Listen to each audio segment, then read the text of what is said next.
What is up, everybody? Joe Show at 20 here. I'm back with another exciting Clash Royale video. So today we're finally here going to be talking about the Goblin Drill Evolution. Now, I was going to make a video about this last time, but I decided to make, of course, the video of Evolution. I think that really needs a buff first, and then I'm going to talk about the drill. Also, because I feel it was a bit too early, and I want to give it some time until actually I had some time to want to do it. So that's cool to hear. It's like, so this is going to be my honest opinion about the Goblin Drill, what I honestly think of it, what the skills should have, the submerge ability, and just overall everything. Make sure you leave a like, subscribe, and let's get on doing it.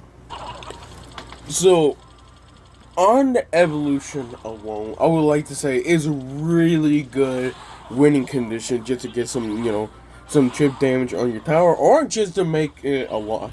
Now, I do want to say that I feel like another thing is what's great about the Goblin Drill is how much damage it does do. Like, even if you leave it alone, honestly, I think it takes out a tower, which I feel like if it does takes out at least one tower, it's already probably like an A+, okay? But another thing is every time it does submerge and does come back up, it starts doing, what is it, tower damage, or crown tower spawn damage, which is absolutely amazing, because that does stack over time, especially if you do use it. Of course, for the normal Goblin Drill, you can basically just do that, and it will connect. So, for this one, imagine having basically 3 Goblin Drills just connecting, and at the same time, when it does spawn, it will spawn 2. Of course, depth spawn. So it's really amazing overall. I really like it in general. And of course, some people could say, oh, you can basically counter. The problem about countering this specific card is cards like Valkyrie or Dark Prince, they cannot fully counter it. I would like to say Dark Prince does better, slightly, just because it moves faster and also it does have range. But still, it doesn't matter. It will always connect. Okay? Not just the crown tower, but the reason why is because since that submerge does go up and down, it's going to hit with that crown tower damage many times. That's basically, I think it's getting hit with arrows or zap every single time. That's automatically right there to Elixir. And then not only that, if it does connect with 1 hit from the Goblin, or 2, whatever it is, it's basically a fireball, or maybe even lightning, just because of that misplacement. So I feel like my honest opinion is it's really hard to actually counter this Goblin Drill, even though it did got nerfed. Yeah, it got a nerf too. So I think I should explain this one too.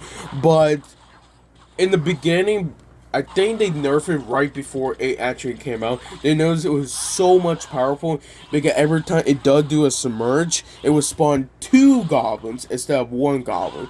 So they decided to take that out and only made it 1 goblin instead of 2 goblins. But still, I will say it's definitely really great. Now, in my honest ranking, what would I put Goblin Drill overall? Okay, so out of all evolutions we have now, in my opinion, it is probably top 2.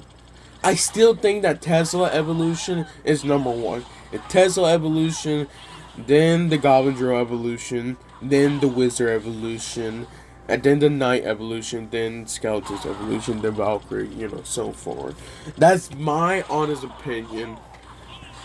Which one is basically the best out of all of them.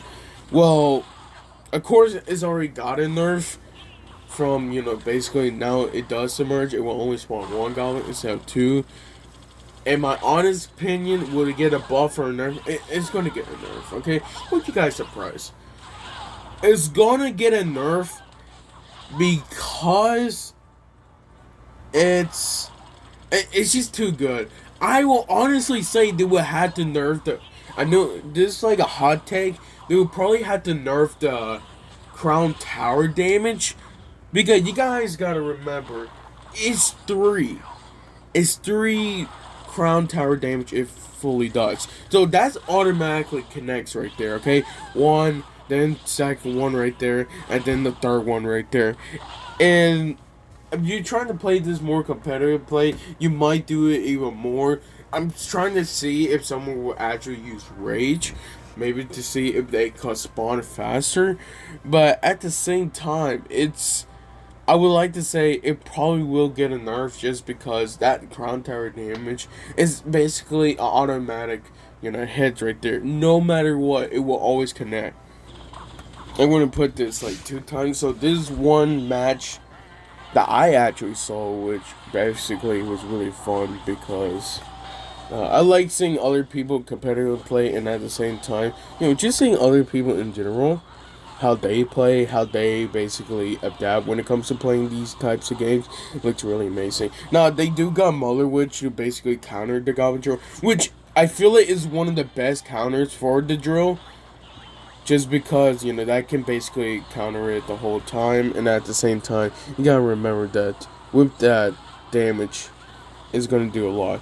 So the drill did connect, but they got arrows, and again, I feel like it just really depends what kind of cards you actually do have. I still feel like if you have Mother Witch, and maybe like what's a good one? Mother Witch and Ice Golem, then honestly I would like to say it's probably really good. Mainly just because you can basically defend with the Ice Golem, and then Mother Witch, every time it does hit a goblin, it will basically, just spawn a royal piglet. Well, it's not really a royal piglet. It's a piglet, basically. It would basically spawn one, and that's really great because then you can basically just counter it.